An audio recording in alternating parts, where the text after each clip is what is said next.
हमारे सनातन धर्म में बहुत सारे पुराण हैं, शास्त्र हैं। तो मैं जो कथा कहती हूँ वो श्रीमद् भागवत महापुराण की कथा कहती हूँ।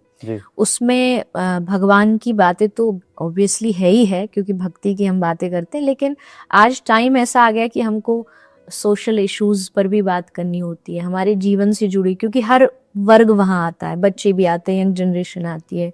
तो हम कुछ भजन संकीर्तन भी होता है, कथा के माध्यम से लोगों को भक्ति से जोड़ा जाता है। और फिर आज जैसा अभी हम इस पॉडकास्ट में बात कर रहे हैं, स्ट्रेस कैसे कम हो, चिंताएं इतनी बढ़ गई हैं, नेगेटिविटी इतनी बढ़ गई है, उसके माध्यम से लोगों को उनके जीवन में प्रकाश देने का प्रयास कथा के माध्यम से किया जाता है।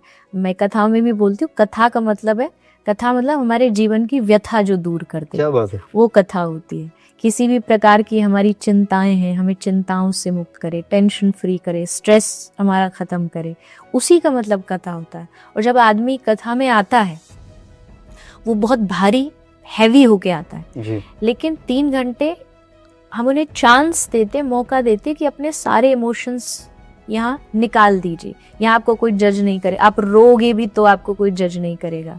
कोई भक्ति की बातें आती हैं तो आंखों से आंसू बहने लगते हैं, कभी हंसी की बात आती है तो खुश होकर नाचने लगते हैं, तालियां बजाते हैं।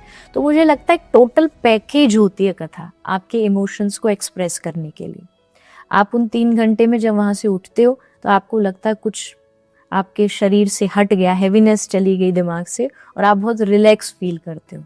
और कथा भगवान की बातें होना और आज के टाइम में होना इसीलिए ज़रूरी है ताकि इस भाग दौड़ भरी इतनी लाइफ फास्ट हो गई है ना कि लोगों के लाइफ में ब्रेक नहीं है कहीं जी। मतलब दौड़े जा रहे हैं, भागे जा रहे हैं, एक रेस लगी हुई है।